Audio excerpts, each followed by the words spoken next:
Il-kap nazzjonalista Adrian Delija qal li ċ-ċekkijiet ta' rifużjoni tat-taxxa huma kummedji.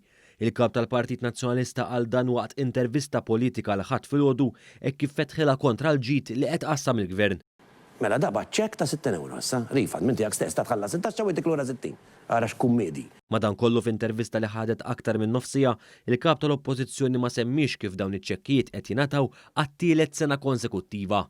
Dan tħabbar fil-pjan ta' reġenerazzjoni ekonomika li introduċa l-Gvern fit-8 ta' Ġunju, pjan li ser jagħti stimolu qawwi ta' 900 miljun euro fl-ekonomija Maltija sabiex tirkupra mill-pandemija.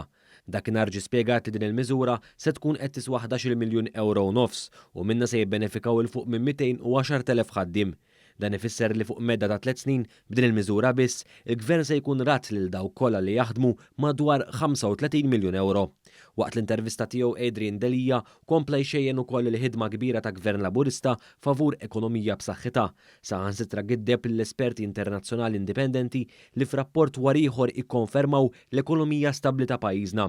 Problemi seri illi jekk tara inti l-esperti li qed jitkellmu, jekk tara fejn sejra d-dinja, jekk tara l-ekonomija sa Settembru ħatasal.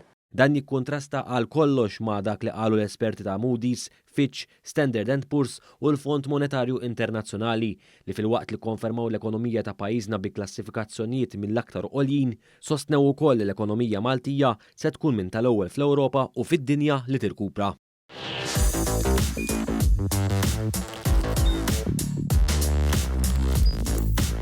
Idħol fuq one.com.mt u hemmhekk tista' tara l-programmi kollha li jxandru fuq One permezz ta' One Play.